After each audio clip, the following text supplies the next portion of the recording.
Greetings, everyone, and welcome to Sipping with Staff. I am filling in for Shelby this week, and I'm going to talk about 6 of my favorite wines from the region known as the Languedoc.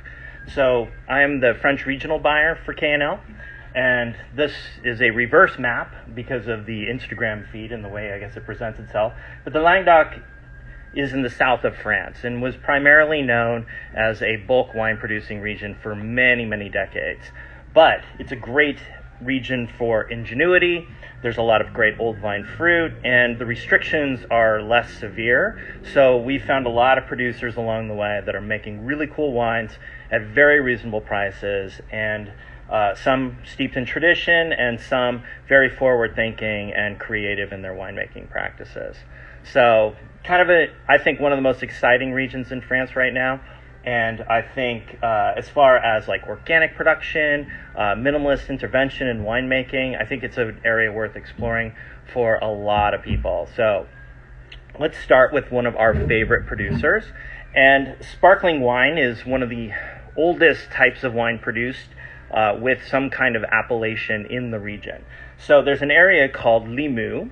Limoux is on the kind of about 30 minutes south of Carcassonne.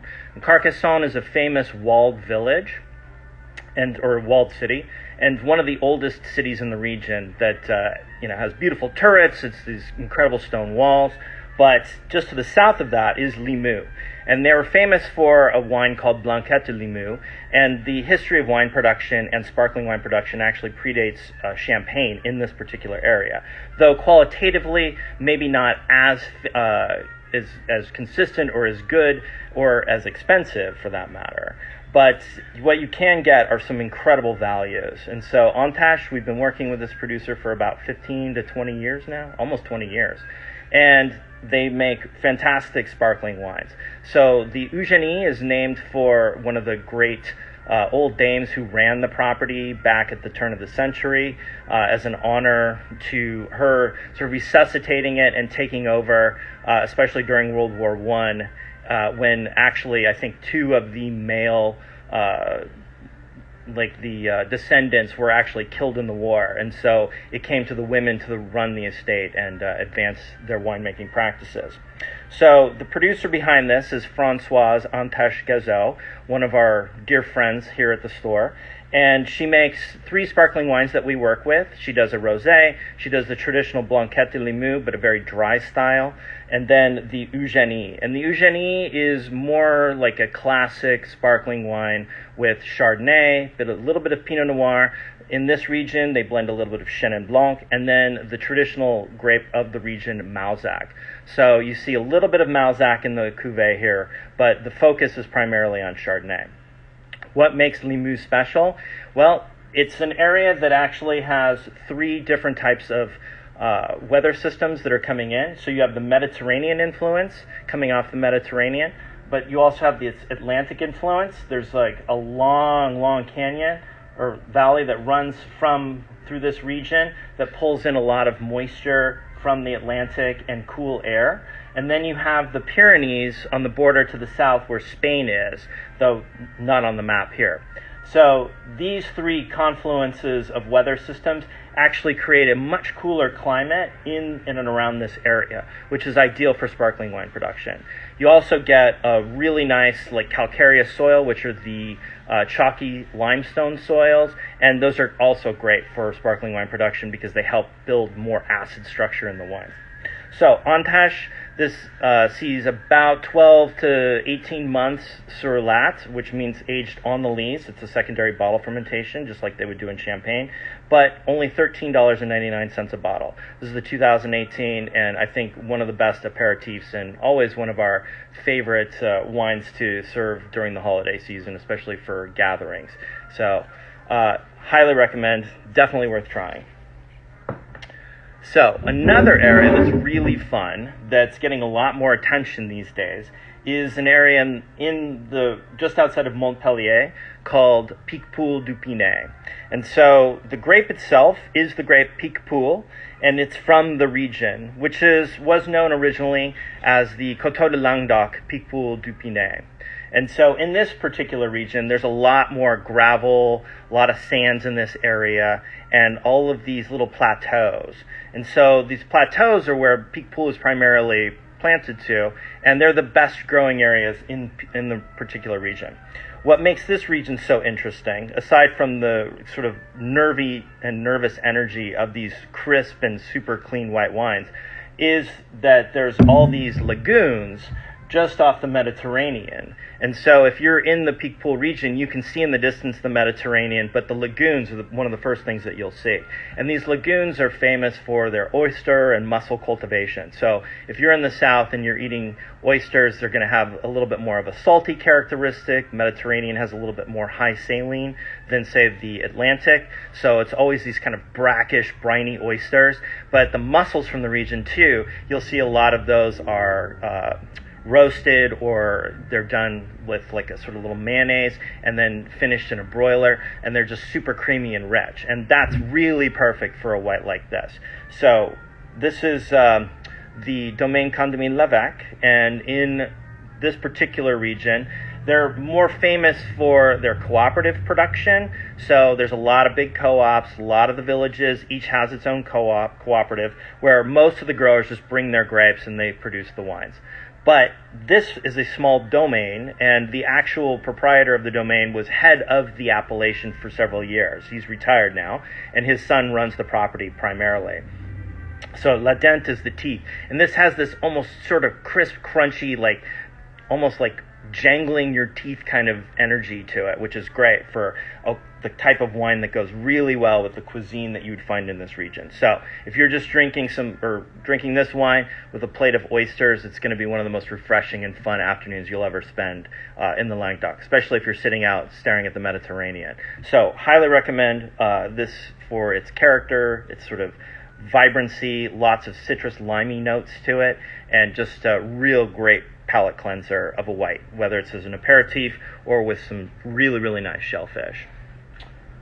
So, third, another one of my great producers that we direct import is Chateau Saint-Jacques d'Albas, and they're in an area called Minervois. And so Minervois, also down near Carcassonne, but a little bit closer, a little northeast of Carcassonne. And so there's an area of mountains just north of it called the Montagne Noir. And so the Black Mountains, as it translates roughly, is going to be a really great shield for kind of trapping the heat and the intensity in this particular region. There's also a lot of limestone in the area, which is also great for protecting acidity in the wines and giving them a boost. And so you'll see a lot of that in the reds produced in the region. Big, rich, warm red wines. But one of my favorites from this particular producer is their Rosé. They call the Chapelle and Rose. And so the Chapelle and Rose is an homage to the chapel that's on the property, which was established centuries ago and was a place for the Knights Templar to pray at. And so as they would migrate from Spain, through western France, all the way through Italy, they would pass through this particular region, and they would stop at this chapel, and they would pray there. And so you can even see, if you were on the property itself, they've even found old sarcophaguses or sarcophagi of past Templars who were through the region and were buried on site. So, on the bones of the dead is generally how most vineyards are established in a lot of parts of France. And so what most people don't realize is that the Knights Templar didn't always just fight in the Middle East. They actually fought in this region too, because there were a lot of animist religions that didn't believe in one God, and so they were all purged in the most unceremonious way possible.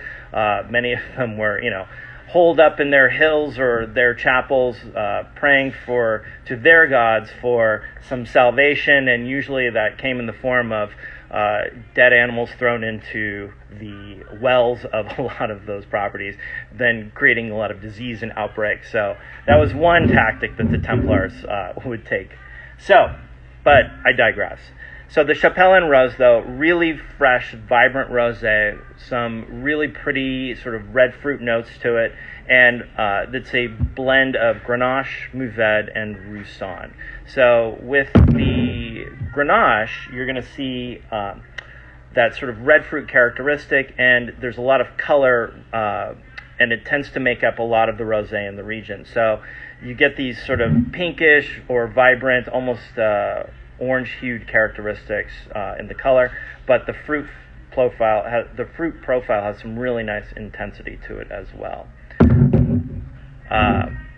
Anyway, so really, again, kind of one of my favorite producers. This property itself was established about a century ago as a wine-producing facility, but then was taken over and resuscitated by the current owners about 15 years ago, and they've made some really nice strides, and we've done some really fun blog posts on these guys too. They've got some great video that you can watch of them sort of, using the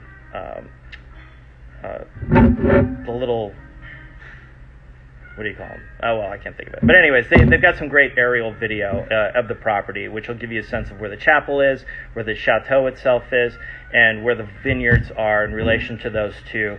And that'll give you some really nice, some insight into who they are and what they do. So we're going to take another little tour back into Limoux. And so we're back over again in Carcassonne, but just to the south, and there's another producer that we work with called Domaine Begude. And Domaine Begude, it was a property established by James Kinglake. He is from London. He was working in the financial sector for many, many years, he and his wife, and then they decided that they wanted to start a family, and so the best place to go to get started and to lose a lot of money was to move to the south of France. And so it's one of those true labors of love and a really, really, really fun story for who these people are. But Begude, where most of Limoux is famous for its sparkling wine, they're primarily a still wine producer, and that's what they're known for. So almost immediately when they took over the vines, the vineyards, and started to establish the property into the modern era and do their own planting, they shifted over to organic cultivation. So they've been certified organic for over a decade. And their focus has primarily been on single varietal whites, and just recently adding more red to their portfolio. So the whites themselves, they do Sauvignon Blanc, they do Chardonnay, which is very common in the region, and they do a little bit of Chenin Blanc. They've also experimented with some Viognier, even a little bit of Gewürztraminer, which technically wasn't legal in the region until recently. And there's even like a secret planting of Gruner Veltliner because they're good friends with an Austrian producer who gave them some cuttings to play around with. So we don't talk about they just call it the Groovy wine because technically if the French authorities knew what it was, they might come in and make them tear it out. I think one of the really interesting things about this property, though, is how they've adopted Pinot Noir as their primary grape variety, and they've done a lot with the vines here. So originally, most of the Pinot production was going into Rosé. That was one of our biggest drivers and what we sold a lot of, especially early on when we started working with them. But as the vines began to mature, they started producing more intense fruit, and that's always one of the elements that you look for in older vine fruit. And so as the intensity and the quality of the fruit improved, they started ramping up more Pinot Noir production. And so this is the Cerisier. Cerisier is primarily done in stainless steel tank with a little bit of barrel aging from some of the used wood from the older barrels in their wine program. And so the idea here is to create just a vibrant, bright, really, really well apportioned Pinot that captures the essence of Limoux with its vibrant, crunchy red fruit, but still, because it is a warmer area than, say, other parts of the northern part of France, then you still get a little bit more richness and depth of fruit. And I think that really translates to a Pinot Noir that has kind of a sexy silkiness behind it. And for $14.99, I think you'd be hard-pressed to find a much more interesting Pinot Noir from almost anywhere else in the world, because it really has almost a light Burgundian flavor, but just kind of enough fleshy, modern fruit behind it to make it very easy, accessible, and a price point that makes it a great daily drinker. So that's Begude and $14.99. Then another favorite is the region of Fitou. And this, for me, this is the Sous la Montagne. And Fitou is an area that nobody really talks about. It's further south, kind of just north of the Roussillon part of the Languedoc-Roussillon. And so for a little bit further north, we've got primarily schist soils in this region. A little bit of granite, but a lot of schist here. And schist is kind of a warm soil. So it produces a lot of grapes that you'll find have this real nice, rich, intense depth of fruit, especially for reds. And you'll see with the traditional grapes in the region, Grenache and Carignan, a lot of old vine fruit there as well. So Sous la Montagne is from the producer Jeff Carrel, and we've done a lot with his wines in the past. The Jeff Carrel Languedoc Rouge has always been kind of a staff favorite here. We call it the not Steve Carrel wine just because, we have nothing better to do with our time. But it is always kind of one of those,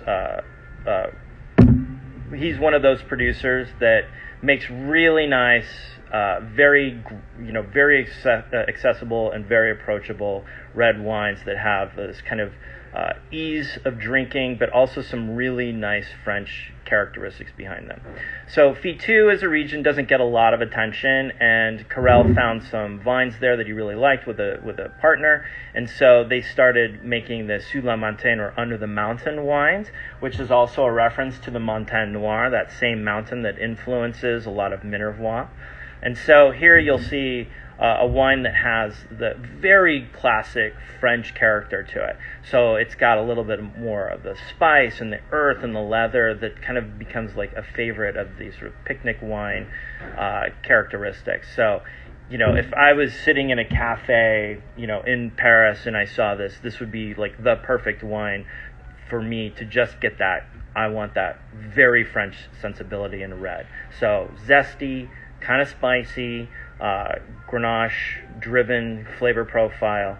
It just has this really nice kind of weight and fleshiness to it. So really, really, really pleasing in its characteristic. And for $13.99, I think, a perfect wine to just have, again, for any sort of weeknight. So,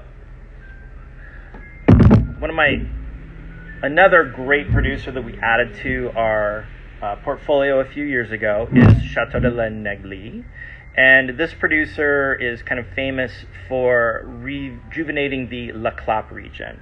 And so La Clappe is just a little bit outside of Narbonne, and so in this particular region, there was a lot of reclamation of soil. So as the waters were pushed back from the Mediterranean, they pulled out there was a lot of soil that's very sandy and silty, and that's kind of what La Clappe is known for as a region. And this used to be just the Languedoc-La Clappe, or Coteau de Languedoc-La Clappe. And in this particular area, though, Neglii has two separate properties. One that's on primarily sandy and silty soils called Begude, and then there's the Neglii wines, which are actually on their best soils, and those are primarily limestone, and so which you don't see as much of in the La Clappe area. But Grenache, Carignan, really, really prominent in the region as well, and so you'll see in this particular area a lot of old vine fruit. But Syrah and Mourvedre have become really important in the blends there as well, and they do a whole host of wines at a variety of different price points. So from the entry level, they've got some great whites and reds. They're just kind of easy drinking every day, and this is the more serious wine, like in that regular set. And so the Neglii La Clappe La Falaise has this richness and intensity that's much bigger and fuller than most of the other wines that you would find like in this portfolio and in this category. So there's a tremendous amount of intensity behind this wine. So if you like a bigger, richer, fuller bodied style, this would be a phenomenal wine to start with there. So I would highly recommend this for the cellar for a couple of years because I think it's got the potential to age, and I think there's a lot of depth of fruit here that will continue to open up as the wine matures and some of the tannins start to soften a little bit. But there's this kind of immediate ease of accessibility, and so Falaise, I think, sort of becomes one of those wines where you have this. That sort of happy medium of well priced, it's $24.99, to high quality ratio. So always kind of a critical darling in that respect too. But I think just when you put the wine in your glass, you'll see like this beautiful intensity of fruit, but this underlying acid that keeps the wine sort of lifted and fresh. So it never becomes too heavy, but it is that really nice sort of sumptuous full-bodied red. So what to do with some of these wines? And I think, wine pairing is definitely, I think, one of the keys. Just kind of going back, for the sparkling wines of this region, they're a little bit fresher, a little easier than, say, a champagne, but they make fantastic aperitifs, and I'm one of the bigger food and wine guys here, and so I like to usually start as an aperitif with some sort of creamy, maybe some buttery cheeses here as well, maybe a little charcuterie, especially with the Emotion Rosé, I think is fantastic, especially if you get a little smoked speck or some prosciutto, I think would be fabulous, or maybe even some Iberian hams. There's a lot of potential when it comes to like just a great like opening plate for something to have on the table. So that's kind of where I go there. But if you're not shellfish averse, I think this, with a plate of oysters is just incomparable. We talk about the other nickname for Peakpool Dupine is they call it the Muscadet of the South. So if you're familiar with Muscadet and you know that flavor profile and how well those pair with oysters, I think there's a lot of synergy here. But I think where Muscadet tends to have a little bit more of that sort of apple and pear richness, there's an extended lees aging that kind of gives those wines a little bit sort of a creamy edge on the back. Here it's really more about that sort of that energy, the sort of nervousness of the wine, that sort of palate cleansing characteristic that goes really well with those saltier seafoods. If you love sea urchin, I think this is fabulous. If you're seafood averse, I think this makes a great aperitif with some creamy cheeses, or maybe even like a beet salad with some goat cheese on it, maybe even some bitter greens, and this just will cleanse your palate beautifully. You could even have this with something very simple like a roast chicken, but or even a little bit of spicy food I think would go pretty well. I wouldn't get too heavy into the spice, but that acid will definitely help cleanse the palate, and there's just a nice layer of like lemony, lime, citrus fruit underneath all of that. As far as rosés, I know we might be thinking we're coming to the end of the rosé season, but it's California, so rosé season pretty much is all year long now. I would say, in terms of what to do here, even though we're kind of ending the stone fruit season at the farmer's market, you can still probably find some peaches, maybe some late season nectarines, and plums, things like, or pluots, which I think are just starting to wrap up as well. But fig season is starting to really hit on all cylinders. And so I think any type of those fruits with some, and just to intensify them, if they're maybe not as ripe or as sweet as you want, I would grill them or pan-sear them just to put a little bit of caramelization and a nice edge to those. Also, even just cutting them up and macerating them in a little bit of like a sweeter balsamic vinegar and a little bit of salt, you're going to get some, like, really intensify those flavors. And so I think just a nice fruit medley and then some, like, salty cured hams, things like that to join that flavor profile in a nice, really refreshing salad. As we get into fall, I think this also has a lot of characteristics that will work well. So if you were to do some butternut squash, maybe roasted with some nuts or things like some salty cheeses as well, I think this would be a really nice complement as a starter dish. So definitely think about that. Rosé season is definitely not over. And it's, I think, 95 degrees outside right now. So for Pinot, I think kind of goes with just about anything. So we've got a lot of great fish. Salmon season is starting to wrap up for wild caught. but there's still plenty of really nice farm salmon out there if you know where to shop. So I think this would be a really nice intro there. But of course, any kind of roasted poultry tends to make for a really nice pairing here. And even getting into meat dishes, I think we're starting to think about starting to braise or slow cook things again. So even if you were just to do something like a nice chili, maybe not too spicy, but this has a lot of fresh fruit, a lot of nice pretty acid, would definitely help cut through some of that. So I think this would make a fantastic pairing for that sort of Wednesday night crock pot meal. So definitely think in terms of a good Pinot, and I think the Begude really fits the bill there. I mean, for me, but probably my favorite daily drinker has to be the Sous Montagne. I think when you're talking about, I'm a Grenache guy first and foremost. It's one of my favorite red grape varieties. Syrah also, and sort of getting these together is always a plus in my book. I think they complement each other really nicely.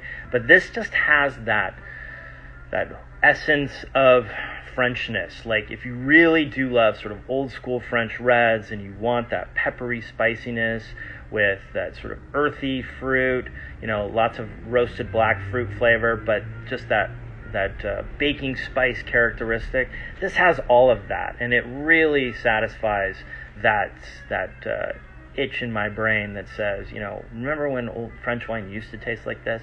And this wine just opens up right out of the gate with that flavor profile.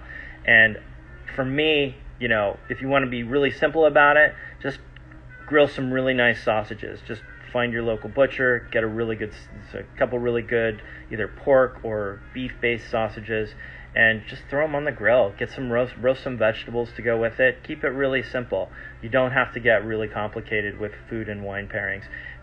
If you want to keep things light, or not calorie-wise, or just easy, get some nice pâtés to go with this too. I think this would also make a really great opening red.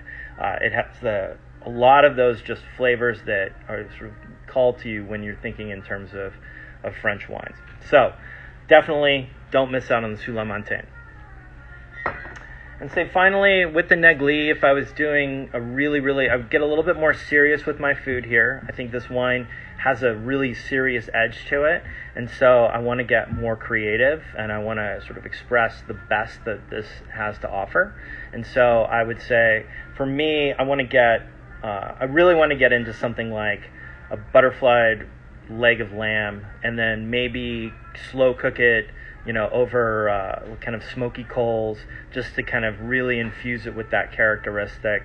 And then I would get maybe a little bit more creative in my, the side dishes that go with it, but even just simple roasted potatoes. But there's a lot of really great potatoes coming online at the farmers markets these days, or at your, even at your regular markets.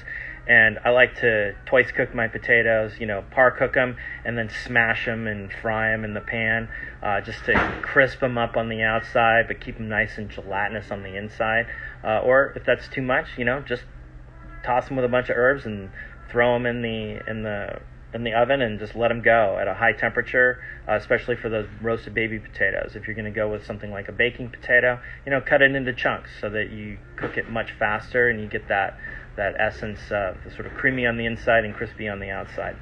So, but really, for me, like lamb, maybe even duck, getting into the gamier meats. But again, if those are things that don't appeal to you, there's nothing like just a great steak to go with this. If you like lighter fare, or you want to get into more vegetarian options, I would even think in terms of maybe even some Indian foods, those curry spices, as long as, again, not too much heat in the food itself.